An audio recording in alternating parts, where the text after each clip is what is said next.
Does a trade between the Red Sox and the A's make sense? We'll talk about it today in a special crossover edition of Locked On A's, Locked On Red Sox.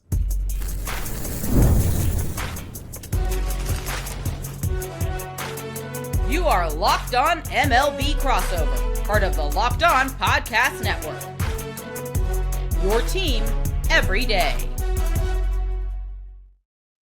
Welcome to a special edition of Locked On A's and Locked On Red Sox. I'm the host of Locked On A's, Booney, and this is Gabby from Locked On Red Sox. Gabby, how are you today? I am doing great. It's a great day to be a Red Sox fan. The Yankees got bounced from the playoffs, which is always something that brings us quite a lot of joy, especially since we had to suffer through them eliminating us this year. So definitely happy for the Blue Jays in that regard. And, just looking forward to hopefully what should be a big offseason for the Red Sox. Is that rivalry real? Obviously, across the country in California with the A's, we don't really have a rivalry right now. We don't have a city. So is that rivalry as hated as it is? Yes, it's very, very real. It's, I grew up with it. There's no team we really hate in sports more than the Yankees. It's so real to the point where, I just prey on their misery, pray that drought that they've had since 2009 just goes on for the rest of my time on this planet, because I don't think that I could actually survive watching the Yankees win a World Series. I want them to be as miserable as possible. Oh my God. It was an exciting year for the Red Sox. The A's saw them late in the season. We saw them 3 times in Sacramento. Red Sox took 2 of 3 in Sacto and then went to Boston. And the A's got old Red Sox Nation a little bit worried there by taking the first 2 of the series. Red Sox avoid the sweep there. Yeah, it was definitely stressful because that was a period during the season when nothing was guaranteed for the Red Sox. They were still fighting for a playoff spot at that point because they were so close with other teams that were neck and neck with the Red Sox in that playoff race. So it felt like those games down the stretch had to be won. And then they started dropping series and people were panicking because they were like, is this going to be yet another season where we missed the playoffs after the front office made all these promises about making the playoffs in 2025? So that series definitely had people a little bit uncomfortable with what the future could hold in terms of if the Red Sox were even going to be a playoff team. It was such a swing of emotions for the Red Sox this year. I mean, Devers trade was like the end of the world, right? And then all of a sudden the Red Sox just go on a run. Yeah. And, it tells you a lot about just leadership and chemistry and clubhouse and that sort of thing. What was the year like for the Red Sox? Yeah, a roller coaster is definitely a great way to describe it. They had a lot of excitement surrounding them going into the season because the front office went and had a pretty good offseason. They went and finally got a true number 1 starting pitcher. And, they brought in Alex Bregman, who's a veteran that I'm sure you're very familiar with as a player, who came in and really helped mentor some of the younger guys on this team. And this is an overall young roster. So he was able to go in and make some big offseason moves, brought in Aroldis Chapman, who came out of nowhere and had one of the best seasons of his career in 2025. And nobody expected that to happen. So lots of key moves in the offseason, and things didn't start off as people were hoping. It was kind of rocky. And then they traded Devers, and people were like, well, is that the front office's way of saying we don't believe in this team and we're going to sell and just kind of move on to 2026? Then they started playing well. Then they called up their top prospect and things seemingly started going better. The Giants were kind of going downhill while the Red Sox were going uphill. And it was just this interesting pattern of thinking maybe the front office was onto something when they traded Devers, because he, as well as his team, went downhill completely after that. And the Red Sox were heading in a good direction.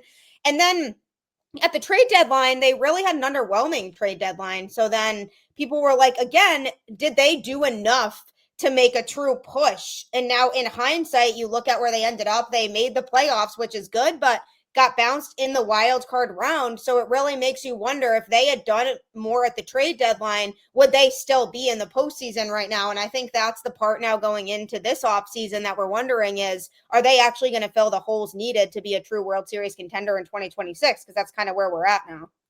One thing I don't understand about the Red Sox, and which kind of motivated us getting together here and talking, was the backlash. And again, tell me if I'm wrong or overreacting as far as just what seems to be the, I don't know how to put it, disappointment or dislike, or what they feel Jarren Duran should be doing and maybe should be doing more. He's constantly in the rumor mill as far as being traded, as far as what I hear. I personally love Jarren Duran. He finished 8th in MVP voting last year. He was an all-star. He's a young kid. He plays hard. And I saw your episode yesterday with regard to Duran possibly being on the move or rumors like that, and kind of proposed something just imaginary out there and seeing if it could possibly get done. It kind of made sense a little bit, right? And what the proposition was Luis Severino, Braden Nett, who's the number 4 prospect in the A's organization, came over in the Mason Miller trade to the Padres, and Bleday for Jarren Duran. Tell me what the feeling in Boston is towards Duran, because I think he is just an unbelievable player. Yeah, I think he got a lot more heat than he should have gotten this year. I mean, he definitely declined a little bit offensively from what we saw from him in 2024. For sure, his offensive numbers were not as strong as they were, but I felt like people were blaming him for more than they should have, and it really wasn't that bad. Like, yes, his offensive numbers were not as good as 2024, but it really wasn't as bad as people were making it out to be. And the good thing about Jarren Duran is he's a versatile player. He's not just this one-dimensional player that comes in and only provides his bat. I mean, his speed alone is something that can really rattle opposing pitchers. And that was something that the Red Sox used to their advantage with him. Was usually he typically was hitting leadoff. So he was a guy who the Red Sox would have hit in that leadoff spot for a good portion of his time here in Boston. And it would allow the Red Sox to try to get him on base early so that he could get into scoring position early, which is huge for a team that relies on trying to manufacture runs, because he's a big base stealer. He's a big turning singles into doubles guy, and he can utilize that speed to cover a lot of ground in the outfield too. And we saw him make some big plays in the outfield this year that not your average outfielder makes, because they wouldn't even be able to get to that ball. So there are a lot of upsides to Jarren Duran's game that I think the Red Sox could sell to another team. And the reality is the Red Sox are crowded in the outfield right now. They are going to have to move an outfielder, for one, to address other areas of need on the roster, but for two, their used to be number 1 prospect, who is now currently in the majors, Roman Anthony, was hurt for the last part of the season. So they're going to need a spot for him in the outfield for when he comes back, which is sounding like the beginning of the 2026 season. So moving Jarren Duran makes a lot of logical sense, because there is some upside there in terms of his versatility. And he is the guy who defensively, I would say the Red Sox don't regard as much defensively as their other outfielders, because their other outfielders are so good in the outfield. I mean, you have Wilyer Abreu, who was a Gold Glover in 2024. Cedar Rafaela, probably the best defensive center fielder in the league. So they definitely don't want to move those guys. So Duran is somebody who, if your team is looking for a versatile player who can do a lot, and he may not be the best offensive player on the team, but he can still do enough to where he can change a game, because having him on base in a close game late, that can change the result for your team if you have a guy like Jarren Duran on base. I want to take a look at this trade a little bit closer, piece by piece, player for player, what we kind of just hypothetically proposed. And also, I want to talk a little bit about Roman Anthony, because we have ourselves a little bit of a Roman Anthony, or maybe the Red Sox have themselves a little bit of a Nick Kurtz. Up next. What do you get when you have a bald eagle standing on top of a silverback gorilla riding a T-Rex? Confidence, pure confidence. If you're looking for something beyond the usual pill, it's time to meet Rougiette Go Long. That's exactly where Rougiette's Go Long comes in. This isn't just another ED pill. It's a total game changer for confidence. Go Long combines 2 doctor-trusted medications in one dual-action formula, so you can get hard and go the distance. The effects can last up to 36 hours. That's confidence all day, all night, yeah, and even into the next day. The process is simple. Connect with a board-certified doctor, 100% online, and if prescribed, your treatment ships discreetly right to your door. Ready to level up your confidence in the bedroom? Head to RUGIET.com and use promo code LOCKEDONMLB for 15% off your first order. That's RUGIET.com, promo code LOCKEDONMLB. Make sure to use our code so they know we sent you. We are Locked On A's, Locked On Red Sox, and we are free and available wherever you get your podcast, including YouTube. So do us a favor and hit that subscribe button wherever you are following the show. Today's episode is brought to you in part by Game Time. Download the Game Time app, create an account, and use code LOCKEDONMLB for $20 off your first purchase. Gabby, Luis Severino, 2 more years left. He has a $22 million due next year, and he has a player option for 2027, which I assume he's already opted in on. And we have Braden Nett, the number 4 overall prospect in the A's organization. JJ Bleday, a number 4 overall pick from 2019. Hasn't been that guy yet. But again, I would say the focus of those 2 picks, those 2 trade pieces are something like are Severino and Nett. Now, when I put it out on social media and put it out, A's fans, whatever we have left of them, were like, no way. And in my head, I was like, when I put it together, I'm like, there's no way the Red Sox would do this. When you look at that trade, Duran's a free agent in 29, I believe. So there's a couple more years of team control there. Is this a trade? Do you think the Red Sox Nation would be happy about? I mean, Severino is who Severino is, right? He's a solid major league pitcher, middle of the rotation type of guy. He is who he is. Nett is just like every other prospect, has flashes of who he can be, but prospects are what prospects are. What do you think? Yeah, it's tough because the Red Sox absolutely need pitching this offseason. Yeah. They 100% need to get a number 2 starting pitcher to go behind Garrett Crochet in the rotation, because how about early? Early sure looked good against the A's. I'll tell you that. He looked like a darn Cy Young. Yeah, he's definitely somebody who has earned his way into the Red Sox rotation.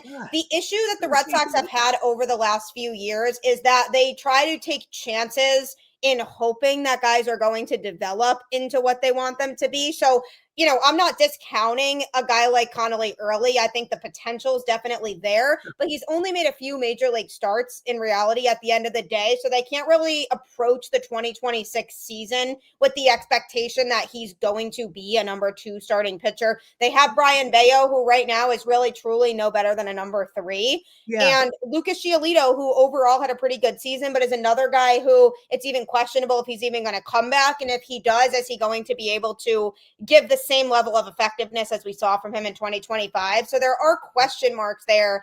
And the biggest thing that I will say is they need to get a sure thing as a number 2 starter. And Severino, he's a veteran. He's a guy who has been there, done that, has the experience, which is something that the Red Sox definitely could use, again, with a pretty young team. Overall, my worry would be how efficient is he going to be able to be to the point where it would make sense for the Red Sox to slot him into their rotation every 5 days. I mean, right. At this point in his career, is he consistent enough to where he could be more reliable than a back-end starter? And he's expensive as well. You know what I mean? I don't look, when I think you were talking about Giolito, that's who I think of Severino as, a good, solid veteran type pitcher. He's going to give you some great outings. And at the same time, he's going to get hit now and then as well. And that's kind of what his year looked like this year. Actually, probably a little bit worse. But, who knows? Again, I'm high on Jarren Duran, and I think that speaking of guys that the Red Sox are high on, you talk about Roman Anthony, and the A's have themselves somebody, Nick Kurtz, who's probably gonna get Rookie of the Year this year. You can add him in the trade, include him, and I'll say, yeah. I bet you would. Yeah. Bet you would. Right? But what the Red Sox did real smart is they extended Anthony. They extended him through 2033, I think, 10 years down the road. They bought out the arbitration years. And with A's ownership and how it's being looked at, and you could go through history on them and whatever. This offseason, if there's any time with a possible lockout looming in 2027, if there's a time to extend somebody and give somebody a Roman Anthony type of contract, this is the offseason. I liked what they did with Anthony. Are they going to do something with that? With the who's the other kid you have? The other prospect, Marcelo Meyer. Yeah. I mean, the worry with him is his injury history, and I think that's something that the Red Sox are a little bit wary about right now, and it's a reason why they could be a little bit hesitant as to offer him the same type of deal that they gave Roman, because he missed the last couple months of the season due to injury this year.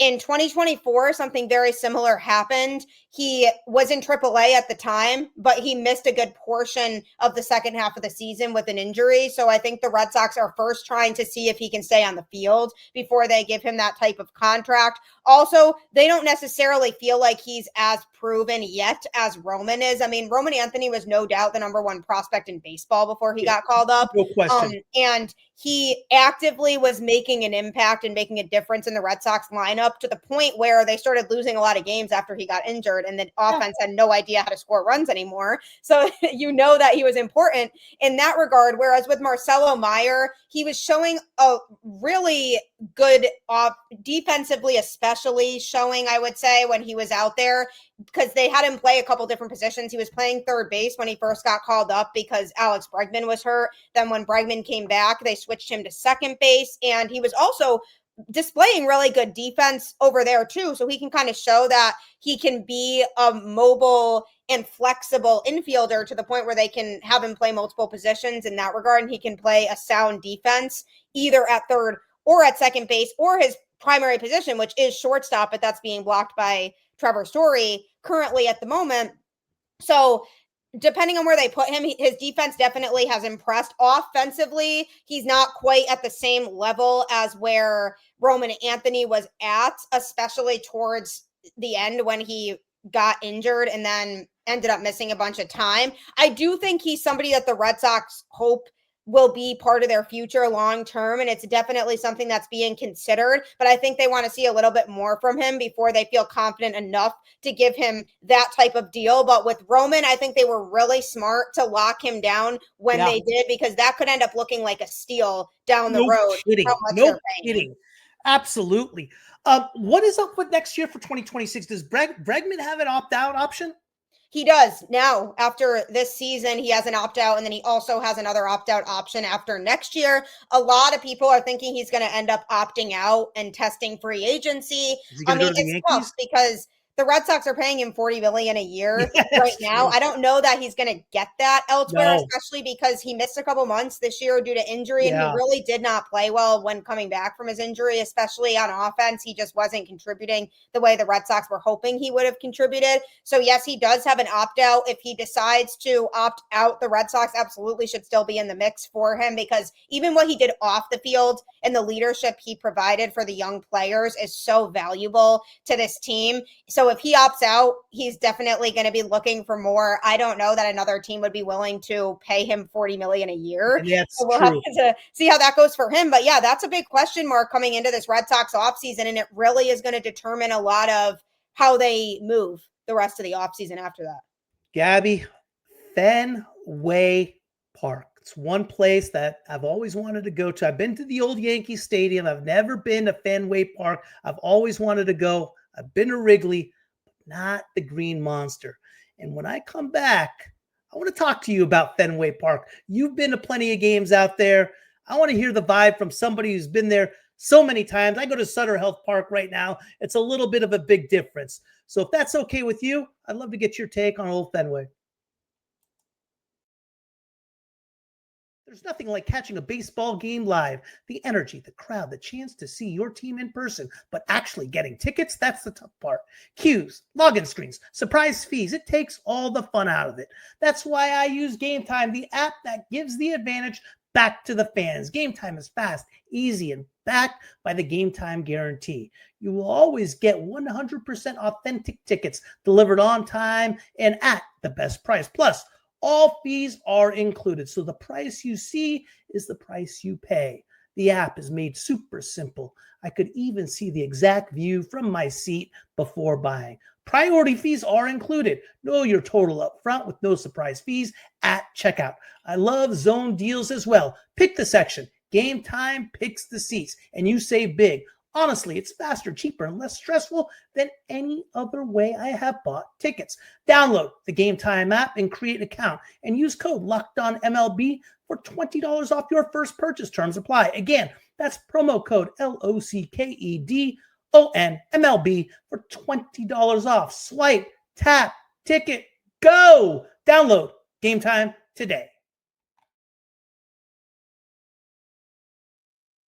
Thank you for making Locked On A's and Locked On Red Sox your first listen every day. For your second listen, find the all-night Locked On MLB game night. Every game, every night, until a World Series champion is crowned.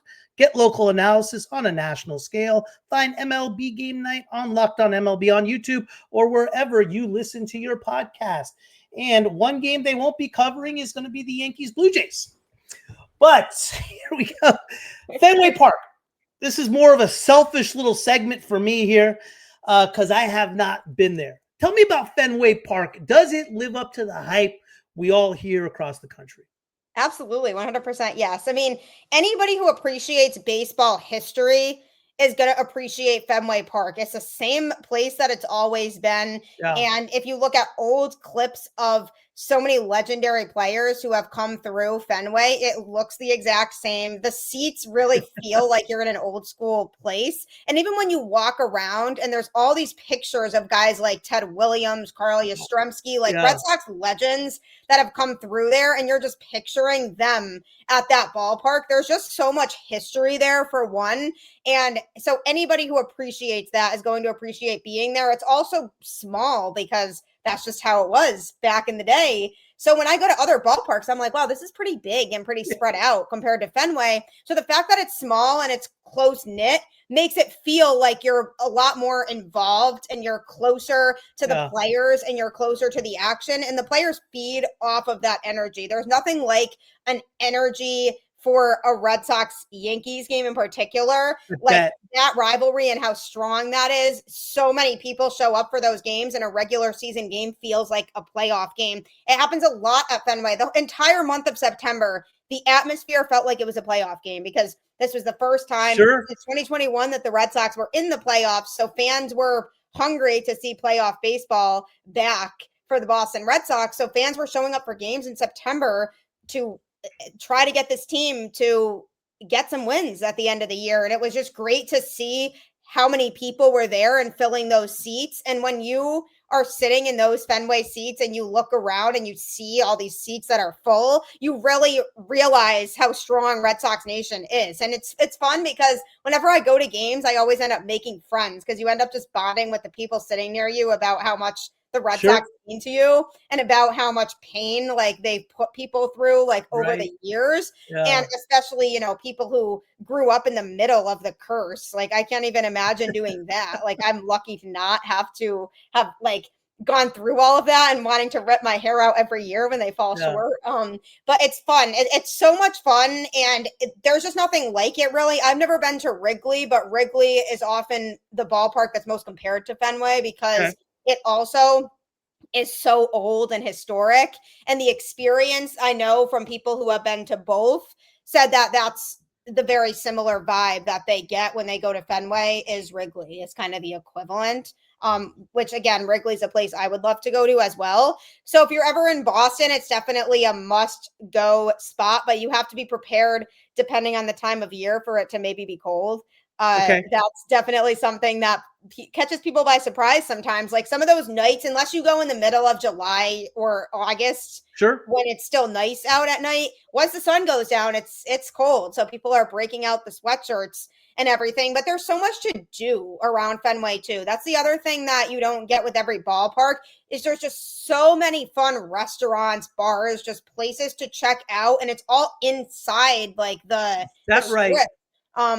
But where Fenway is, they block off those streets so people can't just drive through, and you can just go check out any of those places and then just walk right into your seats. And I've been to other ballparks where there's nothing there. It's just the ballpark. Yeah, no, me too. So that's why it's an experience. Like going to a game is an experience for people because you check out all these other places around it and it just makes it really special and fun. That is awesome. Do you have a favorite game you remember? Oh geez, favorite. That's so hard. There have been so many that I've been to. There was one game. They've all been so good. Yeah. How many games did you go to this year? This year I went to 20. Okay, that's darn good. Yeah. So that's basically one in almost every home series of the year. I think it was only like a handful of home series that I didn't get to a game for. But you know, there were some fun ones this year. Red Sox, Dodgers. I got to watch Kershaw pitch against Garrett Crochet. So that was a legendary matchup. That's definitely probably one of my favorite games I went to this year. The Red Sox won that game, but I had never seen Kershaw pitch in person. Yeah. So that was a fun one for me to go to this year. That was probably at the top of my list for games I went to in 2025. There was also a game I went to a couple of years ago where Tanner Houck was pitching for the Red Sox and he had a no-hitter going into the 7th inning. Yeah. And that was fun. That was probably one of my favorite games I went to also because I was like, am I going to experience a no-hitter in person for the first time? It ended up being broken up in the 7th inning, but that was just such a fun game to be at because I was like, are we experiencing like something that you just don't see all the time? Which it's crazy, by the way, that there were no no-hitters in 2025. Is that crazy? Around Major League Baseball. That's nuts. Something that is so crazy to think about that not one pitcher threw a no-hitter. But that was fun because that was the closest I've come to seeing a no-hitter in person. But yeah, obviously lots of memories during 2018 when the Red Sox were just winning all the time. They were winning games all the time. And there was one game where they were down 7-0 and they came all the way back to win that game. And I was at that game. No way. So that was fun. So definitely a handful of games that I really enjoyed going to specifically. Anytime I see the Red Sox hit a walk-off home run and I'm at that game, that's always up there at the top of the list. But I think that 2018 game where they came back from down 7-0 that I was at was probably my favorite game that I have been to. But that season in general was just one of the best seasons to be a Red Sox fan because they just won every night, it seemed. And it just continued all the way through the World Series. So maybe we'll eventually go back to those days. Who knows? But never know. Gabby, this was awesome. I had a blast. Thank you. Yeah, thank you so much. This was great. You know, I don't know what your expectation is for the A's this offseason or if you think that they're what they're going to do. You know, I've had only one expectation for the A's this offseason. I want them. We have Soderstrom, Jacob Wilson, and Nick Kurtz. And my expectation is to sign 2 of the 3 to a similar type of deal that Roman Anthony got. And I want those 2 to be those pictures on the side of the billboards, the side of casinos in Las Vegas. I want some respect towards this franchise, and I want some credibility to the franchise. And those 2 are good enough where you can do it with. So that's the only thing I really want this offseason. They definitely have young talent to build around. It's just making sure that they retain those young players because they have the potential to build a competitive team as long as they know what the focal point should be. And those guys that you listed should be the players that they build around 100% so they can get back to being in contention. If they do that, if they sign those guys long term and what they got coming around and who they've drafted, I mean, it's going to be a year in, year out playoff team contending for World Series championships. It's that good. Well, it's fun. Being a postseason baseball team is definitely fun, and being able to watch winning seasons is fun. Absolutely, yeah, it is. There is. I mean, May was pretty miserable. 20-21, we lost. It's like, oh my god. Yep. So I really want that. I really want them to do that, because then it just puts a whole new vibe on the franchise and what they're doing. Because for years, it's always been, we've won. I mean, we've made it to the postseason since 2006, most in all of baseball. A lot of people don't realize that. We haven't had much success in the postseason. But at the same time, it's always been win for 3-4 consecutive years, then rebuild for 4 years. And we're really, really bad during that period of time. And then we come back and we win again. And it's almost been lightning in a bottle, because it's a little bit of luck, because you only get so many draft picks every single time. And in order to win at that rate with draft picks, you got to be right a lot. You got to have a lot of Roman Anthony's. That's kind of the approach that the Orioles have been trying to take too, is just hit on their draft picks and just build a competitive team that way. And they're just hoping that it works. It's hard. It's just hard to do it that way. You have that as your core, but I still think you got to build around those guys. And, so that's my expectations. Soderstrom, Kurtz, Jacob Wilson.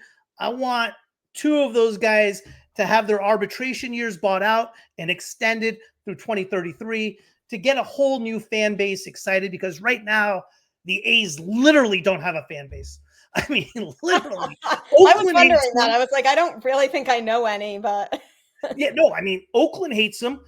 They wouldn't take Sacramento's name when they went to Sacramento. Yep. And then Vegas, no matter what everyone's talking about, Vegas is still a few years away. So no one likes them right now. We're like everyone hates us. So, oh my God. But that's the way it's gone. But yeah, we'll have to see what kind of moves these teams make. And who knows, maybe they will spark up a trade. Who knows? Maybe Duran. Maybe Jarren Duran. Maybe. Thanks, Gabby.